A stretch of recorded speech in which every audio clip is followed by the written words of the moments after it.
जय श्रीमन नारायण। आइए भक्तों, आज हम मोक्षदा एकादशी की पावन कथा का रसपान करते हैं।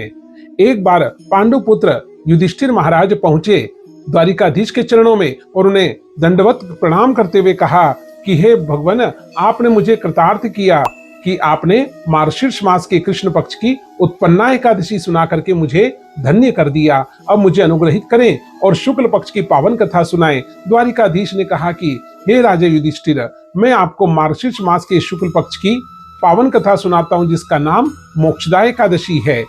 गोकुल नाम का एक राज्य स्थापित था। वहां के राजा का नाम था बेखानस महाराज। वे अपनी प्रजा का पालन सदैव संतान की भांति करने वाले और उनके सुखों के लिए प्रयत्नरत रहा करते थे। एक समय की बात है, वे अपने गुरुदेव के सानिध्य में पहुंचे और उन्हें साष्टांग प्रणाम करके रोदन करते हुए निवेदन किया कि हे गुरुदेव, मैंने आज रात्रि 3:30 बजे ब्रह्म मुहूर्त में अपने पिता को नरकगामी देखा और मुझे ऐसा लगा कि वे कष्टों को भोग रहे हैं। जैसे ही गुरुदेव ने सुना, उन्होंने कहा, तुम्हें यहाँ से उत्तर दिशा में जाना चाहिए। कुछ योजन चलने पर ही तुम्हें पर्वत ऋषि का आश्रम दिखेगा, वही तुम्हें आगे का मार्ग दिखाएंगे।